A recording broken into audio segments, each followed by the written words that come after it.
Hello, and welcome to Among the Lilies, a podcast for ladies that are tired of pretending, ready to be real. And I have with me the one, the beautiful, the lovely Mother Gabriella. Welcome. Hello, thank you. Welcome to the show. Welcome Among the Among Lilies. the lilies, yeah, those are great lilies. Slancha, we got some coffee here.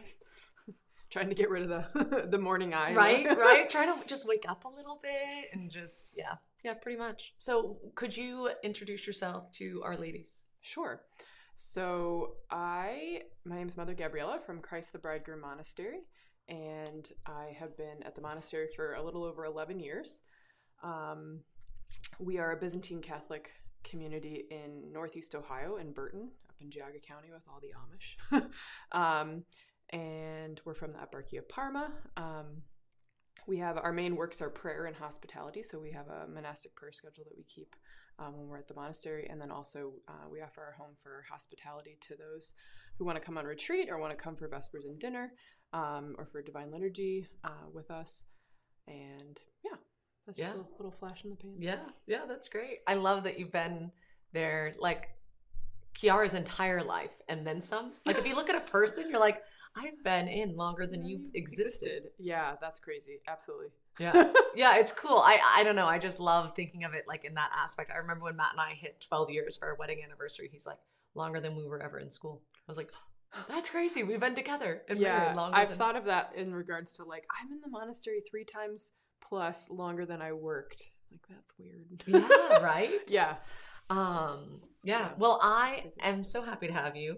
So we were talking about topics, and I have a friend who's not Catholic, who all of a sudden the Lord just brought her into my life, but she's really drawn to, like, she's like, you Catholics, like, you're allowed to be strong, powerful women, and we were talking, you, me, and Mother Gabriella are all choleric sanguine, right? Mm-hmm. So just like powerful women and kind of fierce. And kind of don't get on the wrong side of us a little bit. Yeah. And I love, but there's a freedom in that we are just as feminine as someone who's not like that. Mm-hmm. And this girl that I was talking to was saying in the evangelical world or the Protestant world, like that's really kind of frowned upon. It's like, oh, you shouldn't try to be like guys. Mm-hmm. Like almost to be a holy, beautiful woman, you need to be quiet and timid and focus on baking cookies and serving and and you can't ever, like, not that you need to be front center stage, but like it's I don't know, I used to give a talk for women, and I would talk about, it was a talk on Our Lady, and I'm like, she wasn't this. And when I would go to Roman Catholic churches and give this talk, everyone was quiet, and I'm like, you're not holier because you're quiet. And she wasn't like, I guess Jesus can come into my womb. Okay. It was like a powerful fiat. Like, I am the handmaid of the Lord, be it done unto me. And I was talking to a bunch of Chaldeans, and they're like, yeah. And I'm like, oh my goodness, Our Lady was Middle Eastern. Like, she's like y'all. And they're all like these fierce, powerful women. And I'm talking, and they're like, yeah. And I was like, okay, I've given this exact same talk like 100 times, but not among Chaldean women. Yeah. And they were just so fierce and powerful. Amazing. Do you find that more in the East as well? Or just in Catholicism in general, like more fierceness from women? That's interesting. Sometimes, I mean, like Russian women or like, Eastern European, or they're sturdy stock, right? Yes. Like that's although also Irish are very strong. Like when you get into those strong ethnic groups, I think every culture has its own way about it. But yeah, you're right. There is something. And especially, probably from like places of persecution, there's like a great strength. So like the Chaldeans are coming out of that place that's like they've been greatly persecuted. Yes. And so there's something that's cultivated of this, like, no, we stand with Christ. Like, and so I think there's something of that. Absolutely. Yeah. I saw no lukewarmness. It's like, you can't do that. Like everyone there, I remember talking to them afterwards, like they all had seen someone get martyred, died for their faith, or they had family members that got killed because they were Christian. Like they're like, you Americans have no idea like how bad it is. And I think you're right. I think in the face of adversity or danger, like you have to know what you're made of to stand up and rise up. Yeah, absolutely. It's fascinating too. I don't know if are you familiar with like the Coptic Orthodox tradition that they're like they receive a tattoo, usually like at a young age, but sometimes at baptism, sometimes around that age. They like a cross, right? They're tattooed, all not just women, but everyone. Really? And it's we learned a little bit more. Mother Natalia and I were at this Coptic Orthodox women or teen and middle school retreat, and we were learning from some of the servants, which that's what they call like the youth ministers. Okay. They call them servants, and they were sharing about how about that tradition, and that it comes from like that they would wear like when they were invaded by the Muslims, like they were forced to wear these crosses, and it would actually leave like this bruise on them, like because it was this like heavy metal cross, and they were like, we love it so much, like we're gonna choose to place this upon ourselves. And so that kind of began this tradition. And so like for centuries, like that's just part of the tradition, is that they get this cross tattooed on them as a sign of like, no, we want to stand with Christ in this way. Which came out of that persecution, which is just like fascinating and beautiful. That's beautiful. I've never heard that before. And similarly, when we were able to go to the Holy Land, we went to this, it's actually a French monastery, but it's in Bethlehem. And in the course of its existence of the last 40, 50 years, it's been in 3 different countries because of like all the turmoil over there. Oh yeah. And when they put the wall up around Bethlehem to wall in the Palestinians, they chose to be walled in. And their monastery is like right on the wall that surrounds the city. And when we were there, they were telling us about how we had been talking about like the tattoos, because like it's tradition to, when you go on pilgrimage to Jerusalem, to go and get a tattoo from this like very famous tattoo parlor. And we were like, Mother, let's do it. And she's like, no, because you're not, whatever. But then we show up there, and they were talking about like just how they've like sided with the people, and they're trying to like help the Palestinian men or women to like do crafts and things, whether or not they're Christian, but to just to earn money and things. And so they help them with like sewing vestments and like embroidery and all these things, help the sisters. And they said, and then they like put up their arms, and they have the Jerusalem cross, and they're like, we have this so that if they come, like we can just say we stand with Christ. And they're like, and it's like, we were so moved by that though. Like they were so identified and so ready and willing. Like they wanted nothing. They wanted their will not to stand in the way of being able to just totally give their lives. So it's like beautiful to see how that persecution just brings out this like beauty and feminine strength. Yes, I feel like what you're talking about sounds like saints from the past, not current living day people, right? Evelyn and I was just doing some homeschool work, and we were reading, I forget what saint it was, but she was like really beautiful and had gorgeous hair, and she did her hair all the time. Even after having a baby, she just always wanted to look like she was ready to invite the king in or something. And she got arrested and thrown in to an amphitheater type thing. And a wild boar was released and like cut open to her leg. And I guess it was just like this big thing. And as Avila is reading this, Peter comes over. He wants to hear the story because it's getting bloody and dangerous. And it's like, and then she arose and did her hair. So they said that she looked like she was dead, like laying on the ground, but she rose up, did her hair as if she was going to meet the king, because she knew. And she just stood and said, she's ready to meet the king. And then she died. And I was like, how'd she know she was going to heaven? I'm like, she's a martyr. Like she got killed because she's a Christian. And I don't know. I don't experience that daily. Like, I never feel like my life's I'm maybe afraid someone's going to poke fun of me. But like that whole like being ready and willing, here you go, this is who I am. That only happened one time. Again, it was on that Holy Land trip for me, where we were at the Garden of Gethsemane. Well, actually it was the day we were supposed to go through the like the way of the cross, right? And like walk through the streets and all these things. And that morning we woke up and there had been a shooting at the Temple Mount, so like at the Muslim place of prayer, and which is where like that's built on where the temple was, like the Jews temple, the Jewish temple, and there was a shooting there, and it was like they had closed it down, and like the city was like guarded, and there's like armed guards everywhere and all this stuff, and so the Muslims can't go to pray, and so we're driving around trying to go through our own still trying to do the things and go to the different places that we could get to, and we're end up stuck outside the Garden of Gethsemane, like the church and the little garden there, and there's like a whole group of Muslims who are praying, like doing the call to prayer in the middle of the street. And we were like, oh my gosh, and our guide just was like ushered us all off the bus into the church, and it's just like, get in there, like not sure if like this is gonna escalate or like are they just coming to pray, are they gonna protest, and it was just like we're like sitting in the Garden of Gethsemane, and I'm like, this is the first time I've like ever felt like I could die right now. Like, and I'm like, okay. And then like some of us just like went up, because there's like a big stone there that's surrounded by this, like, it looks like a crown of thorns made out of metal, which is like where tradition says that Christ, like, you know, wept and like was in the garden praying and sweating blood. And so like we're just up there like lying prostrate next to that, just like contemplating death. It's like, whoa. Like it was really intense. But that's like my only experience. My normal experience is like I just live my life and I go to the chapel and I pray and all these things, and like, yeah, you might encounter someone who looks at you weird and they're like, what are you? Yeah. But not like this real threat of danger on a daily basis. But how beautiful is it that you were like in the same spot where he suffered in the garden? Yeah. And could you not stay awake with me for 1 hour? And like you guys were wide awake, preparing maybe for death, and praying in that exact same spot. Right. Yeah. Like that's beautiful. Yeah. How long were you there for? About an hour. That's actually really Which cool. was awesome. Yeah. It's awesome. Wow, that I don't think you will ever meditate on the Garden of Gethsemane in the same way. Yeah, it's like, no, I had my own Garden of Gethsemane. Did you sweat blood? No. Felt like you were gonna, maybe a little bit. It would have gotten on the white veil. And so no, I tried to calm it down. That was smart. Yeah, if you had the black on, perhaps. Maybe. Yeah. Wow, that's crazy. Yeah, it was awesome. Yeah, that is absolutely amazing. I love the.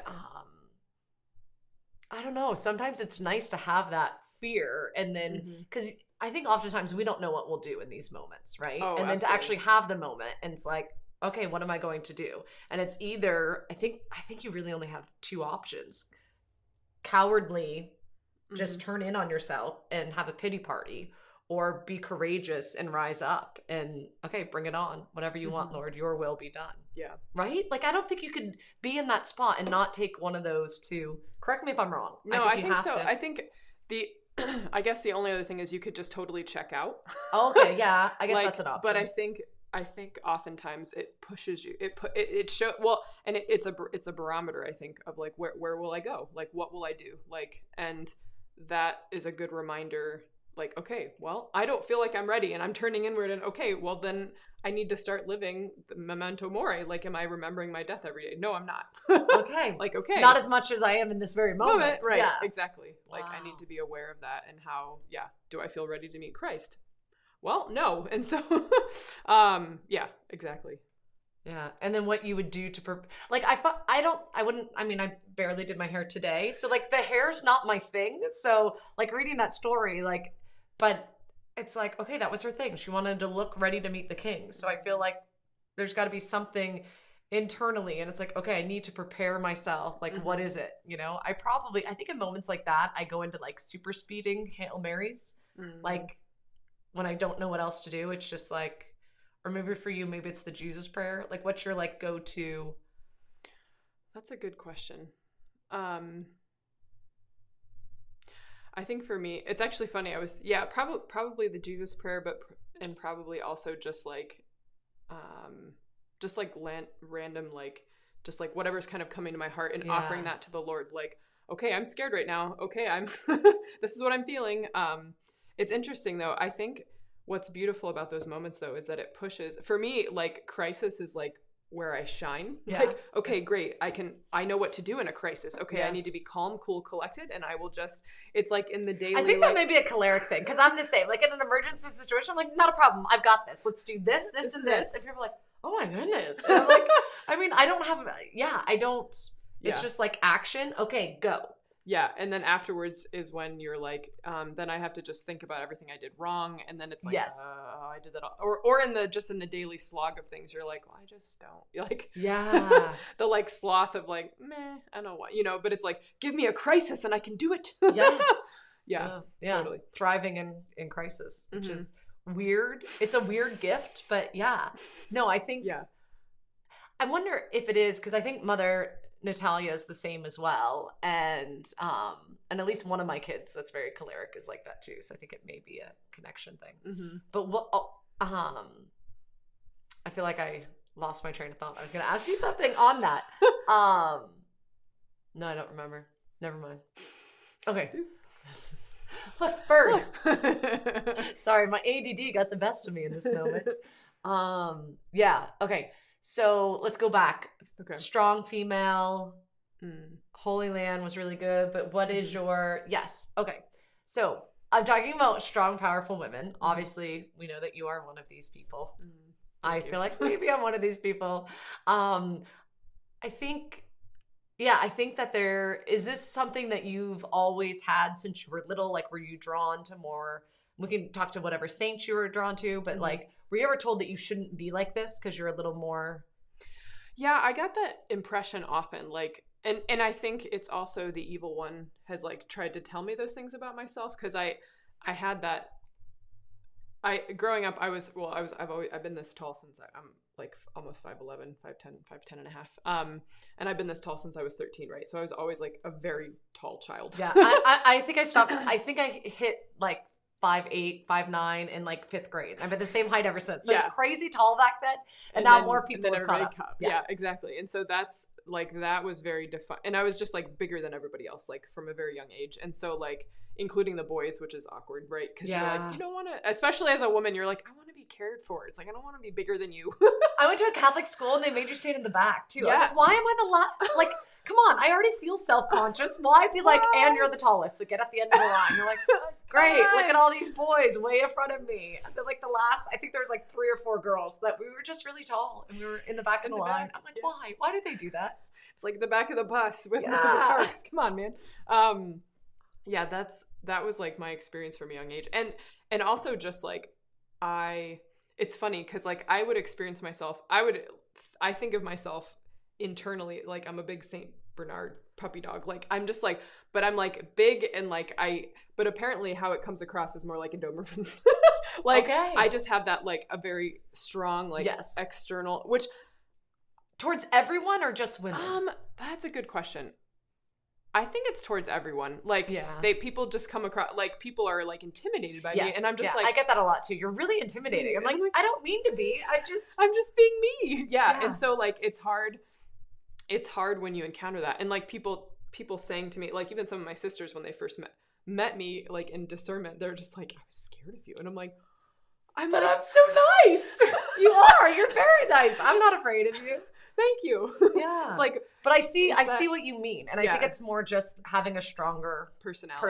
Yeah. And I think, and that's been there since I was a child, right? Like there's been, my experience of myself is that I was like timid and shy, but like I had such a big presence, and I think I stepped into that. And then I also was like smart. And so that also came across, right? And so then people kind of get intimidated by that. And like, and then you get into high school and you start kind of developing your interests and things like that. And it just became more and more like I wanted to be the best at things. So then, you know, as you excel in school, you start to come to the forefront of things anyways.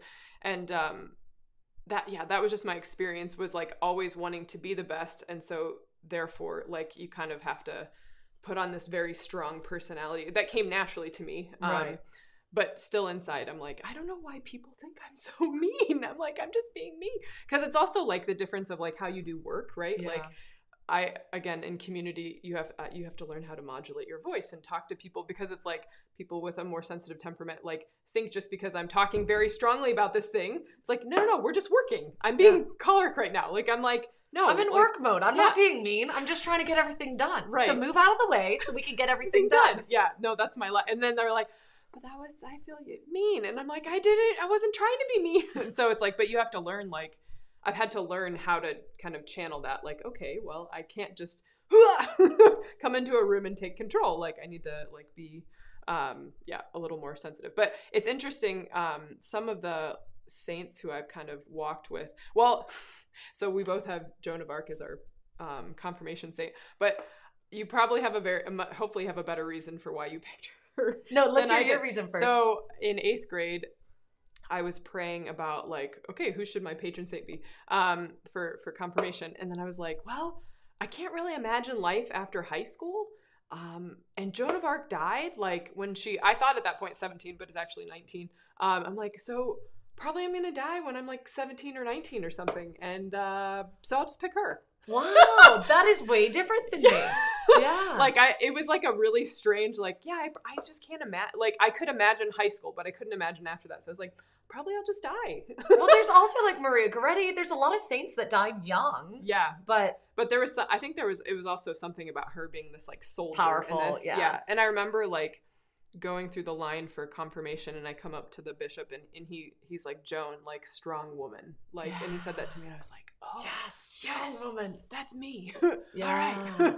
Yeah, mine was more that. Like, they were, I was in high school when I got confirmed, I think, like, junior year. Mm-hmm. And they were going through saints and reading different things. And I was like, she's kind of a wimp. She sounds whiny. She, like, all these other saints. God, like, they're amazing, beautiful saints. But at the time, I was like, Therese sounds like a whiny little brat. I don't want her.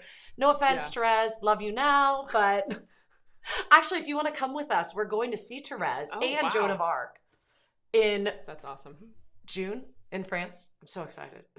I can't wait for it. But anyhow, Joan of Arc's just, I don't know, the first time someone started telling her story, something inside of me was like, yes, like rose up and like, yes, this is a fierce, powerful woman. Like, I relate to this. She didn't seem like she was too much, even though she's going to chop off her hair, put on a uniform and lead people into battle. That didn't seem too much. Yeah, that seemed just the right amount. You know, it's like, exactly. And then even I also was like I was a tomboy. I was a tall girl. I was smaller. I feel like I was smaller than everyone else because I was just like a smaller build, but I was stronger. Like, I had a bigger, I don't know, personality, and like, okay, like, I didn't know how to go halfway. Like, it was 110% for everything. Like, sports, it didn't matter what it was. I like went after it. And I think, I don't know, there was something that like when I heard Joan of Arc's story, like awakened in me. And I was like, yes, I want to be this fierce fighter. I'm not afraid. The Lord created me to do this mighty thing. Right. Yeah. And and I love her for that. And when we were in France and praying in Rouen, there's like a cross, and that's where everyone else was gathered.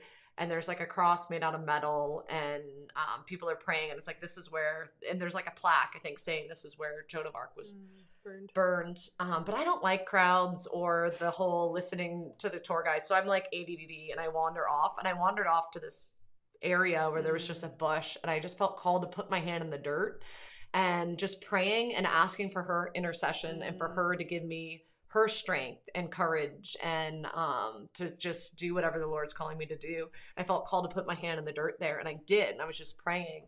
And then I found out afterwards, actually, that's the spot that she was burned. Like, there wasn't That's amazing. Isn't that crazy? I just got goosebumps, yeah. But that's where she was. And I actually, I may have found, I was cleaning up trash, and there was a cigarette container, and so I took it, put dirt in it, and I brought it back. So I have like Joan of Arc dirt in a cigarette container. So I feel bad about the cigarette container thing, but it was the only thing I saw around, and I was like, I'll get some of her dirt. I need to like put it in something more holy than cigarette container, but I'll show it to you, and you can hold it and pray with my dirt left over from Joan. My cigarette dirt, no.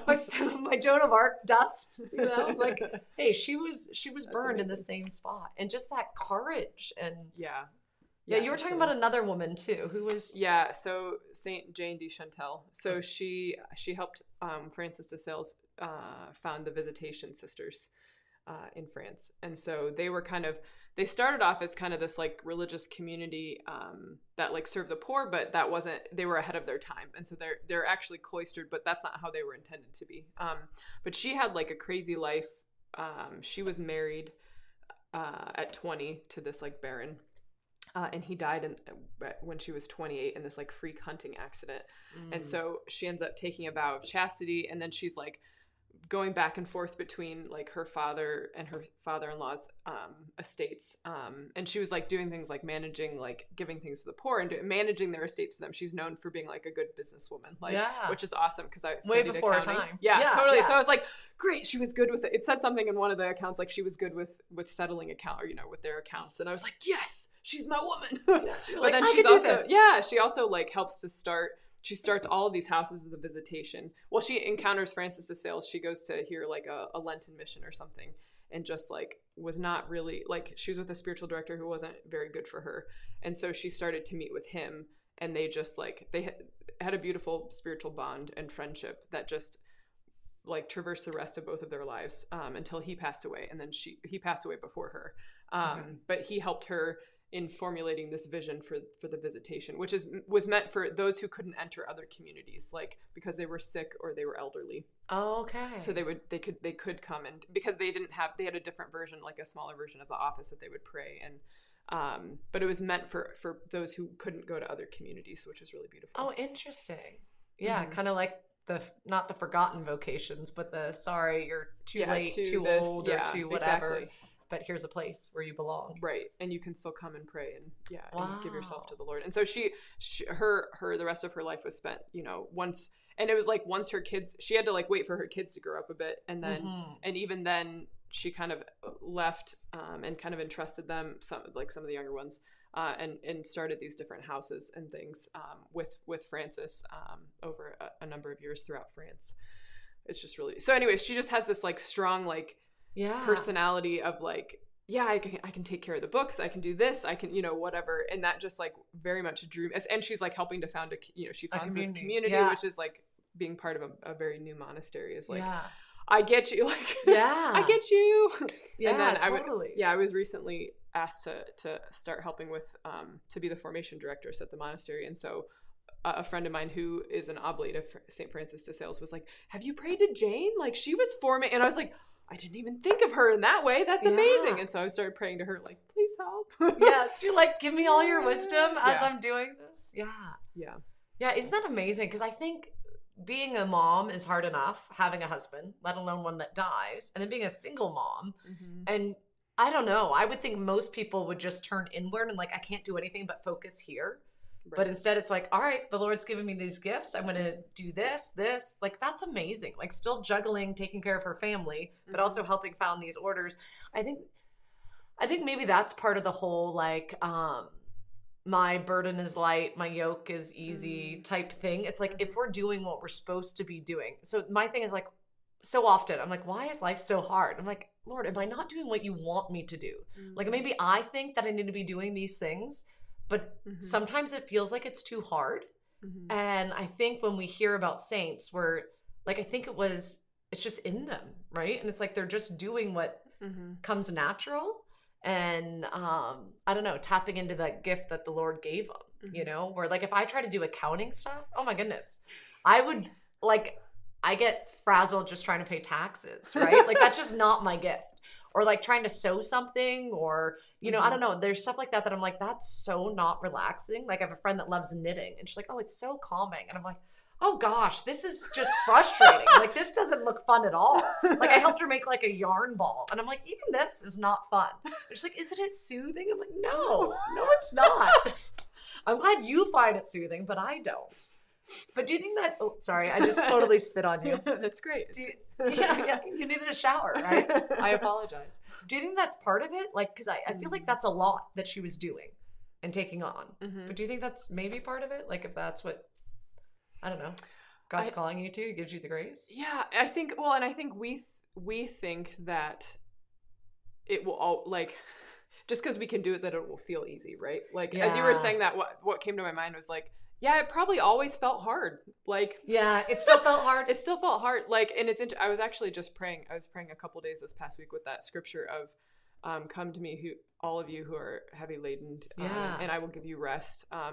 Take my yoke, for I am gentle and humble of heart, and you will find rest for your soul. And I was like sitting with that because I was like, I don't want rest for my soul. Like, I want rest. I want real rest. Yeah, my whole body. Like, like there's like, you're not saying that there won't be activity. You're not saying that there won't be things that I need to do. What you're saying is I won't be doing it alone. And so my soul will rest in you regardless of which is like, are you familiar with Elizabeth of the Trinity? Saint Elizabeth. So she's a contemporary of Saint Therese. I like her better than Saint Therese. Sorry for those. No, that's okay. You're allowed to. You're allowed to have more favorites. Okay, great. That's allowed. Saint Elizabeth is, I think, I really admire her. But she has this beautiful, she has not very many writings, but one of them is, I think this is from Heaven and Fate. It's from one of her retreats, one of the 2 retreats she did. But she has this contemplation from like the 10th day about how Mary is the perfect blend of Margaret and Mary. Yeah. And like how she's like perfect action and perfect contemplation. And she, even in her action, like she conceives Christ and then immediately goes to Elizabeth. But like, even in that, she's never ceases to be adoring Christ within her. So she's this perfect blend of action and contemplation, which is, like seeing her as that model of like, that our heart's always at rest with Christ, but yet we're still like able to be doing these different things. And that, I don't know, that to me was hearkening back to that scripture of like, okay, my soul is at rest with you. Like I need to work on my heart and my soul being with you, but that doesn't keep me from doing these other things. And that doesn't mean any of this like feels easy or good easy, or right. Feels light. We think because like that the saints felt good while they did things. It's like, no, they persevered. Yeah. Like they give us this image of, no, I have to just keep doing the things I need to do, right? Like we look at Mother Teresa, who was, in darkness, spiritual darkness for 50 years, and how much activity there was, right? Like how much, and she still radiated Christ in that. Right. Like all of us, like even the world, not just us Catholics, but the world were like, this is a beautiful, holy person. Right. She was one of the most beautiful people for People magazine. And like, I think there's something to that where it's like, she radiated it. Mm-hmm. Even though she radiated him and showed his love, even though she didn't feel it inside. Mm-hmm. So there's like a peace and a rest, but there's work to be done. Yeah. I think too. So this was coming to mind because when we were talking about this episode, we were talking about like how does the church allow us to be this like strong women, right? And I was praying and kind of contemplating this over Lent. I read this book called The Lament of Eve. And it's like, it has a couple parts, but the part that there was like the pre-part, the prologue was about the first 5 books of Genesis. And it was talking about like the church fathers' commentary on that. And then the middle part was this thing called the Lament of Eve, that it was like this prose, like Eve talking to her children and her children's children about the fall and all these things. And then there's further, I didn't really get past that. Okay. But what really struck me though, which was just, and kind of came out in the video that from the fundraiser, but the commentary was just so incredible. When I read it, I was like, I don't know how anyone can say that the church is down on women, because the fathers of the church are very clear. Like Adam and Eve were created with equal dignity. Yeah. And it's like, it's steeped from the very beginning. And it's like, that's where, like, if we're standing on, like, in the church and on the church tradition, like, that's where this, like, great strength and allowance to be who we are is coming from. And the only reason that there's this, like, sense in marriage of, like, coming under the mission of husband, or for celibates, like coming under the mission of Christ, is because it's healing that rupture that was created in the fall, right? Like, because Eve stepped out in a way and Adam didn't protect her. And it was just as much about teaching Adam to protect her as it was about, any kind of, like the punishment was meant to be the medicine for the fall. And so it's like this beautiful, like, that strength that we see, like, it's like redirecting her strength and allowing it to come under Adam's mission. I don't know. That was just like really, really profound for me, because I was just like, they just keep talking about, like, people, like the world just says like the church is down on women, the church is, and it's like, no, like read the don't say that you're ignorant because you haven't read the fathers of the church who say they have equal dignity. Like, we were created with equal dignity. Like, and I've never felt less of a member of the church because I'm a woman. If anything, like, and I think there is something, and I think our relationship with Our Lady does show it somewhat, and we honor her and we put her on a pedestal. She's the crown of creation, and she's amazing and wonderful and beautiful. And like, someone was talking, I was reading a book by a very well-known Christian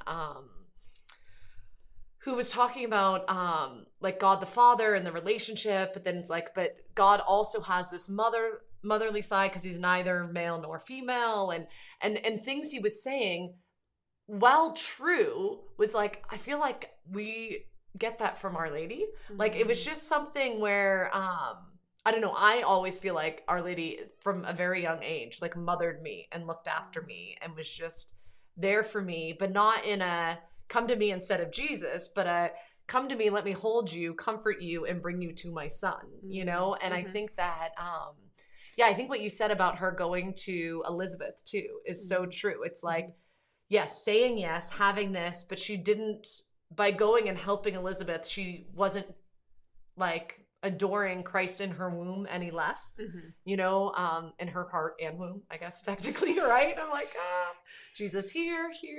But yeah, there's something to that. And I think that, yeah, like we need to be both Martha and Mary. And I think that, I think we get that as Catholics, but I think that maybe the world, because I've had friends also say, they're like, I find it odd that you're like such a powerhouse, yet you're fine being Catholic. I'm like, that's odd. What do you mean by that? Yeah. But I think it's like this whole, well, because as Catholics, you know, you cannot be a priest. You cannot, like the list of things you can't do. And I'm like, I don't want to do any of those things. Like that's not my gift. Right. Like, and well, it's because the world sees equality and sameness as the same. Like they think I want to be the same as a man. Like, no, I don't. So you settled for being a nun because you can't be a priest. And it's like, no. Even if I could, I don't want to do that. Let's think about, first of all, women trying to be confessors. Are you kidding me? Like, we don't have those boxes. Like, yeah, no. Spaghetti versus waffle, okay? Right, like, you need to put it in the box, shut the box. Like, that would be a train wreck. But like, yeah, there's nothing in me that wants to be a priest, like, because that's not who I was created to be. And if I spend my life trying to be something I was not created to be, you're gonna fail. And I'm gonna be frustrated. You're gonna be frustrated, and you will fail, and you will never be able to be. And I think that's part of it. I think maybe we're trying to be someone that we're not. When we're trying to be who we are, it does fit nicely. You know, whether it is as spiritual mother and bride of Christ, like I don't know. I think it's like there's freedom in that, and then you can also see like, yes, I can truly be like of service. Like you are such a gift to the church, but you don't have to be a priest to do that. Like it wouldn't make it better. It would make the priesthood worse, and it would make women worse. Like it wouldn't make us more fulfilled. Like I think it would just cheapen everything. Well, and I mean, think about like in your own family, right? What if there were two Matts or two, you know what I mean? Like if there was no mom, if there's no Cameron in the Frad family, like how does that completely change the dynamic? It changes everything. Right. Like, so if we all just want to be dad, like how is there, you can't. And first of all, everyone can't be the same thing. Right. But like, how much less beautiful is the family if we don't have that complement? Because we need both. Yeah. And that's what I think we can offer, is that like it's no less strong, or it's no less fulfilling to be a woman and a nun than to be a priest. It's a different role. Yeah. I think it's the same with trying to compare us and be like, oh, well, I have the lesser vocation because you're like married to Jesus. I mean, you have a more perfect spouse. Don't get me wrong. No offense to my husband. He does not compete to Christ, right? So that's fair. But I think it's like, no, we're both in good, beautiful vocations, and we're living out our role as strong, powerful women within our vocation. But mine is no greater than yours. Like they're different. Right. Both good. And both needed. Desperately. Like the church needs both, right? But we're not, and I think it is, I put your video up, I'll reshare it, but if y'all go to the, I think it's maybe under the community thing, I shared their video. It's so good, so good. I feel like all of that I could just sit and listen to so much more. But especially what you were saying about Adam and Eve, like that really struck me.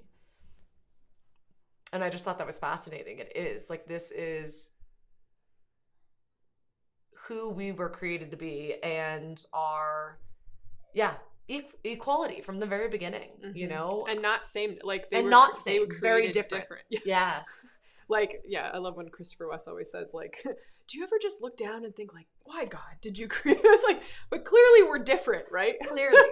And, like, that's necessary. Like, and God, like, he created us with that difference also because we need to be dependent, right? Like, we're not meant to be, like, alone and independent of one another. We're meant to be in community. And our bodies even show us that. Like, we're meant to have a complement, both spiritually and physically, like, and that it shows us that, our bodies show us that, which is just such a beautiful gift. Reminder and gift. And it's like, okay, no, we do need to be coming together. And I think you're right. Like, even in the family, like I was sharing with someone, just having a hard time trying to, let go a little bit of control and like letting my son try to become a man, but like no, he's still a little boy. I need to keep him. And a friend of mine said it's always been her husband that calls the kids out and helps them like go in the world more, so whether it's like just giving them more freedom or them going off to college or whatever it is. And she's like, he always calls that out of them. And I lovingly say, all right, Lord, I'm going to, you know, kind of defer to my husband, let him make this call. And he's like, the Lord will always bless when you choose to support your spouse. Yeah. And let him kind of make this call. And it's hard. Like I think of Our Lady, like her heart being pierced, right? Like if anyone knows, letting your son go, like she does. She does. She gets, I mean, that's way harder than letting your son go to a school. Like it's like he has a nice bed and nice food and nice clothes, but like going to the cross and like choosing to let go and the pain of that. But I think I think it would be very different for Joseph as Our Lady, you know? I think it's just the male, female. And I think if Our Lady tried to just act like Joseph in that situation, you know, like, or act like a man, like I'm gonna, like, it would have been such a, I don't know, less rich experience. Less rich, so much less rich. And even like Veronica wiping Jesus's face, like there's different roles, right? Simon helps carry the cross and what that looks like and his kind of conversion through that, and then Veronica face to face wiping, like I think it's different parts of our heart, but responding so differently, male and female. And it doesn't mean that one is always more gentle and the other's more, I don't know. Someone's told me that they want, and once I get the camera set up better over there in the couches, I'm gonna have Kimberly Hahn on, because someone was like, both of you are very like pro being submissive to your husband and loving them, but they're like, you're both really crazy, strong, powerful women. And we don't call our husbands to like see if we can go to the grocery store. You know what I mean? Like, I think there are some people that take it to the extreme and they're like, you can't do anything unless your husband says you can. But it's like, okay, but no, my husband knows me and trusts me and we have a common, but I think that, I don't know, I think it's another lie. The sameness is a lie, right? Like we're not the same as men. But then I think there's another lie that as a stronger, more powerful, not more powerful, that's not the right word, maybe more assertive woman, like what you were saying with the, like sometimes it's intimidating to other people. It's like, okay, I'm not trying to be intimidating, but I think that there's another lie where Satan's like, you're too much. Oh, like 100%. If you weren't so intense, like, and you could be more gentle and quiet, then you'd be more womanly, which is, I just don't think's true. No, exactly. No, that's a huge lie. And that's been a beautiful thing, like to be able to take that to Christ for me, and say, like, that was a grace from my 30-day retreat a couple years ago, where it was like, I realized that like Christ can handle the full weight of me. Like he holds the full, like I'm not too much for him.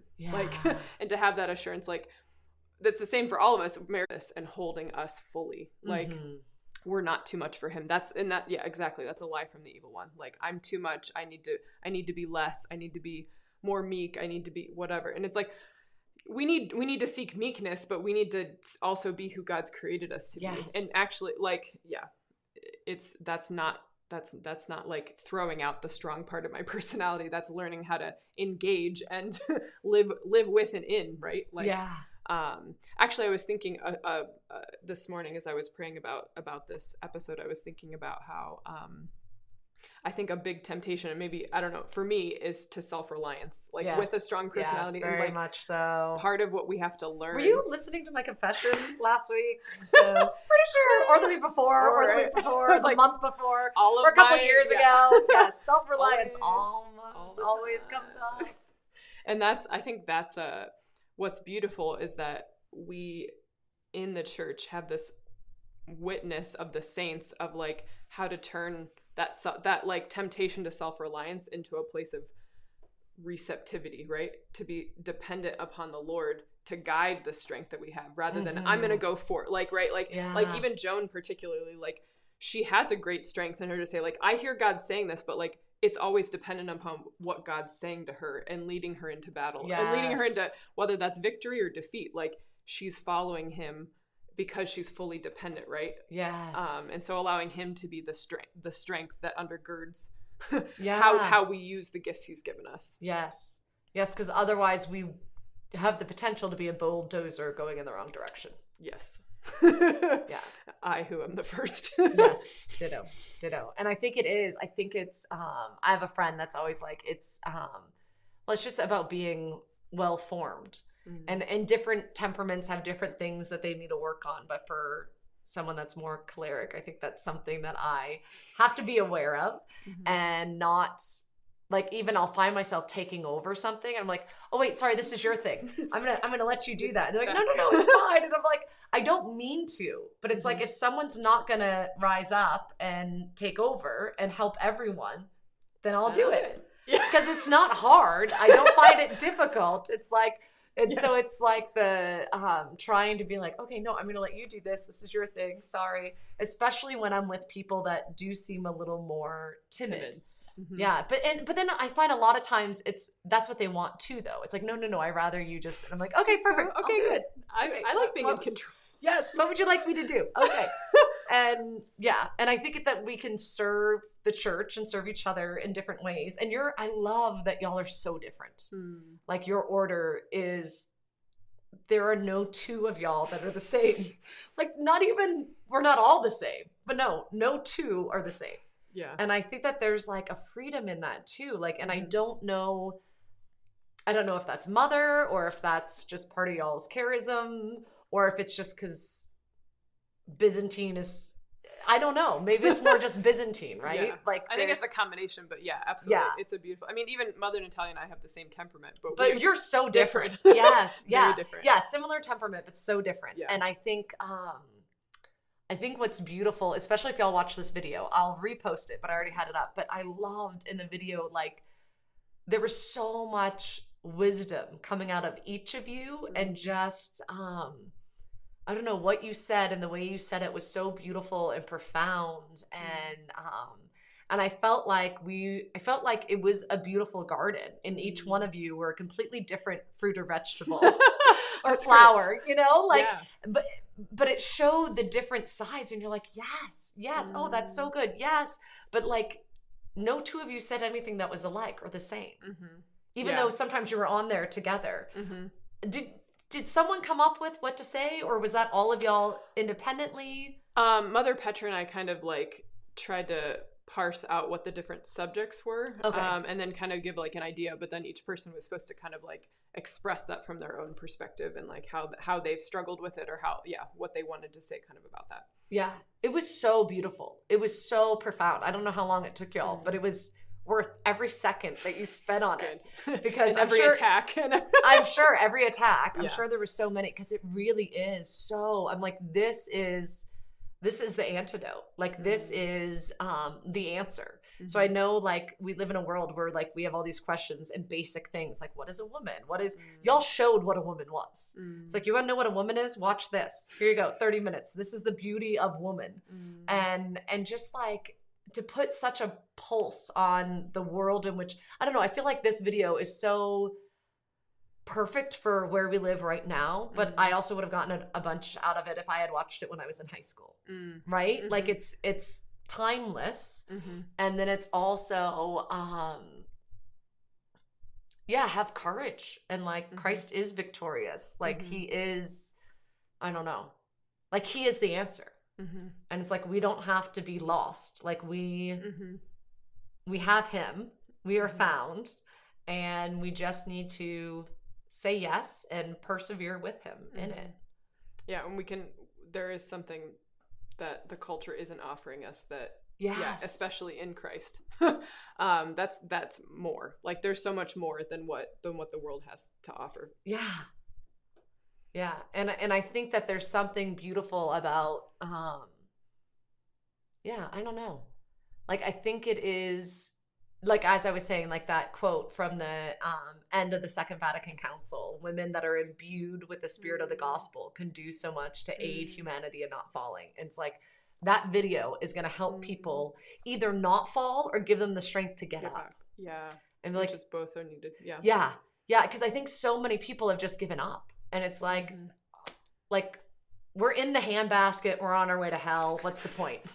Right. I don't even know where that saying came from, but it's like, we're all in the handbasket. It's like, well, freaking get up and get out of the handbasket. Well, that's why we need us to be like, get out of there. What are you doing? Yeah, what are you doing? Come on. Get out. Here's a hand. Let me pull you. Exactly.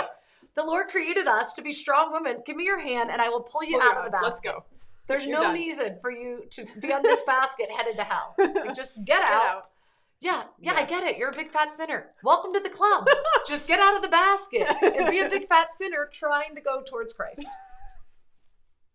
That's the gift. That's the gift we bring. There we go. Exactly.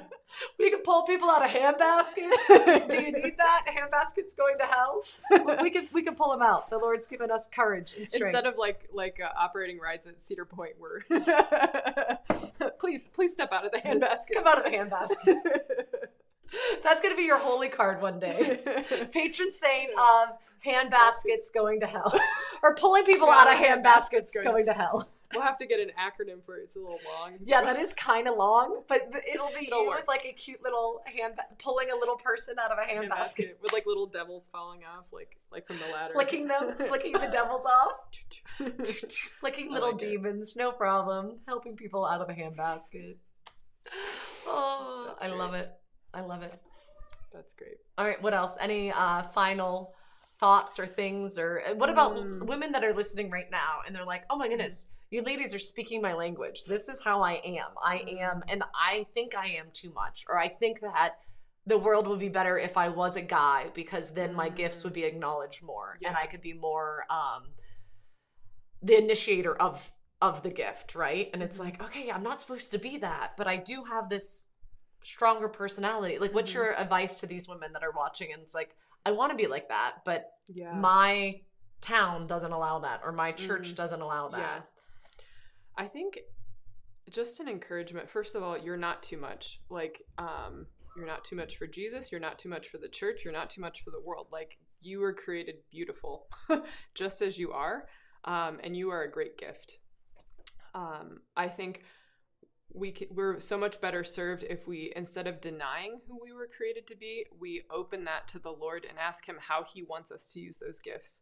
And a lot of times even in friendship or, with priest male friends, female friends, but like more so with male friends, there is this desire to call forth the initiation of the other, or to come under the mission of those around us and help them to be, not belittling them, right? Like, but being aware of who these other people are and helping them, is one thing. But opening ourselves up to the Lord and allowing him to direct us, and direct those gifts, and not be ashamed of them, and not to think, I think we're too quick to label things as masculine and feminine gifts, like, and all those things. You know what I mean?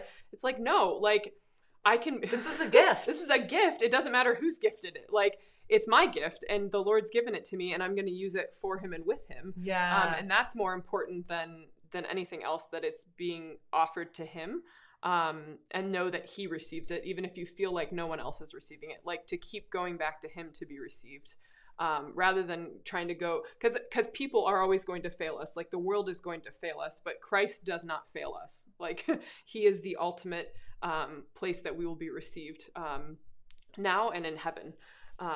But we need to start practicing that now. But yeah, don't reject those. When you start to hear those lies come, that's when you need to run to him and to Mary and to just reject those immediately. Like, you are not too much. You are created beautiful. You are beautifully and wonderfully made, as the psalmist says. Yeah, and the Lord has a mission for you. Right, absolutely. You're not accidentally created like this. You were created like this on purpose. Right. Because he has a mission for you to do. And turn to him and ask him, what is that mission? So he can just turn and point you in there. Go. You got this. Yeah, right. Because you already have the strength and the fortitude and the go forward. Yeah, like, just allow him to propel you into that direction. Yes. And I think it's good to have these saints like Joan of Arc and Jane de Chantal. Jane DeChantel. Who is she also in Paris? Do you know? She's French, yeah. Okay. I'll try to find her and pray for you in front of her. Please. Or we could just see if we can get all y'all on our ship, which would be so fun. So either way, I'll try to bring you, or I will bring your heart and put it up. Yeah, I look forward to I'll be looking out for her now. And I think it's so good to be like, to be aware and not, I think Satan is so smart. Not smart, sly. He's so sly. Yes. And when he gets us distracted, and I think especially for women that are, not that, and I often talk about powerful, fierce women, and it's not because I think they're better than meek, humble women. And I think we could be also meek and humble, but I think people are like, you think they're better? I'm like, I don't think they're better. That's me. And that's what I relate to. That's who I relate to. And I don't think we're the majority. I think we are a minority among women.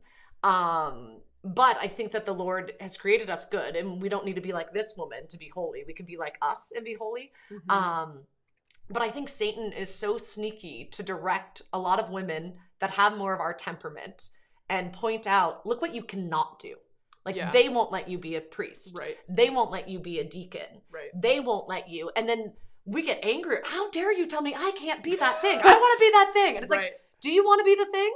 And it's like, no, actually, I don't want to be that thing. I'm just angry that I'm just angry that I can't do it, so I really want to do it. And it's like, okay, well then here, like, be Episcopalian. You can do it. Or whatever, you know? And it's like, well, I don't want that. It's like, okay, well, what's your problem then? Like, I think it's very sneaky of him to direct us to what we can't do. And then that's what it's all about. And then it's like, well, then the church hates women because they won't let them be priests. Or the church hates women because they won't allow women to kill babies in their womb. It's like, I'm sorry, do you even like hear the words coming out of your mouth? Right. We hate women because we want them to not murder babies? Like, no, that's us loving both that woman and the baby, woman or male. Right. We don't care. We're not sexist. We're not going to say, well, if it's a boy, go ahead and abort it. But these women, we want to protect them. Yeah. It's like, no, we want to protect all both. life. Yeah, all life. And I think that there is, I think we need to be mindful of that. So if you are a stronger woman that is more choleric-ish personality and you are angry about something in the church, like, find someone you can talk to about it, because I don't even think that you're actually angry at that thing. And like, okay, why? Like, bring it back. Like, okay, why am I angry that I can't be a priest? Okay, well, because I joined this order and I'm not happy in this order. So I think if I could do that, or I want to serve more. And it's like, okay, but is the Lord calling you to serve in that way? Like Jesus could have easily had women as his main apostles, right? And he had women that followed him and had huge roles, like Mary Magdalene and like his mom, but they were different roles than being like the priests, right? And it's like, I don't know. I think it's it goes back to the garden. It goes back to that medicine. We need to understand that we are participating in that we need to step in and be Eve to Adam, right? Like, we need to, like, trying to reverse those roles isn't going to help anything. That's not the medicine for the fall. Like, Adam needs to protect. Like, priests need to initiate. Priests need to be priests, and laity need to be laity, and women need to be like, we need to receive because they don't know how to receive the gift. They haven't been given this, like, literally stamped in their body how to be receptive. Like, we offer them that gift and we teach them how to be receptive before the Lord. And if we deny that, then we're denying, like, the crown of creation, but then also, like, how all of humanity needs to receive God. Like, and that's a huge gift. Like, we all stand as dependent before the Lord.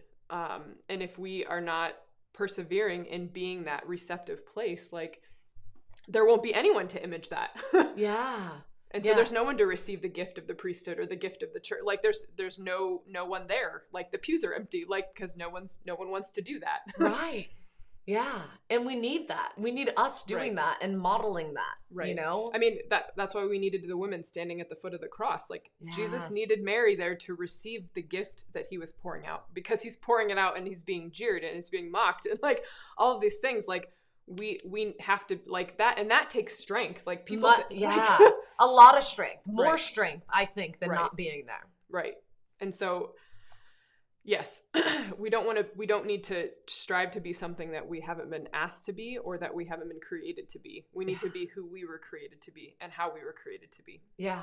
And I think if we're trying to be something that we're not only is there going to be so much anger and it's just impossible. And then it's like we're fighting like this the whole time and we can't do anything. And it's like, Lord, why aren't you helping me here? And it's like, I'm not asking you to do that.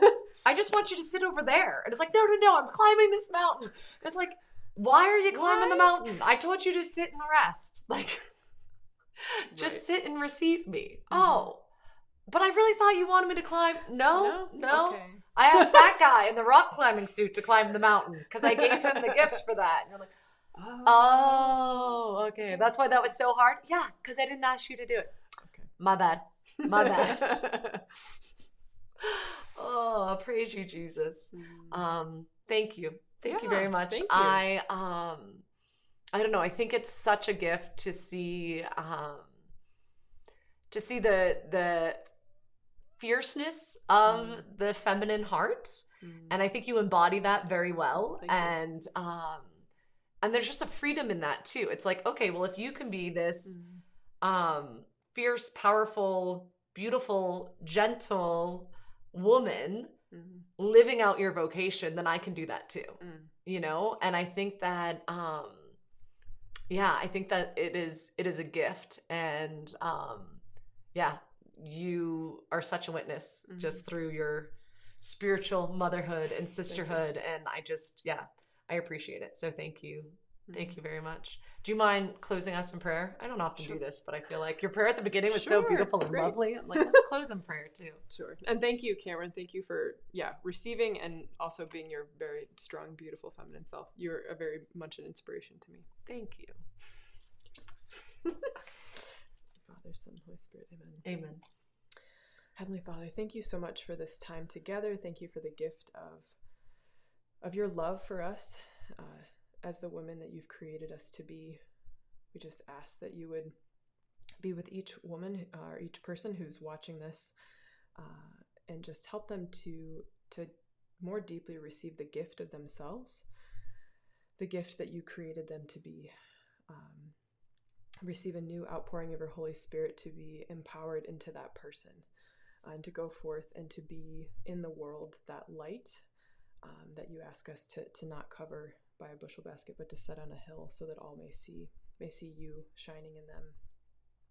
Just ask that you would send your holy angels to protect, to guard the hearts of each person, again, who's encountering this message, that they may be protected from any assaults of the evil one who may be trying to steal the fruits of the garden that you have planted within each of them.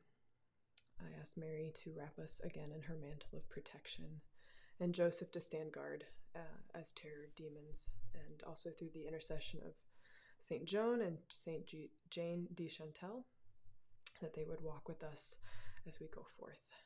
And we do all this placing ourselves under the sign of the cross. In the name of the Father, and the Son, and the Holy Spirit. Amen. Amen. Thank you so much. Thanks.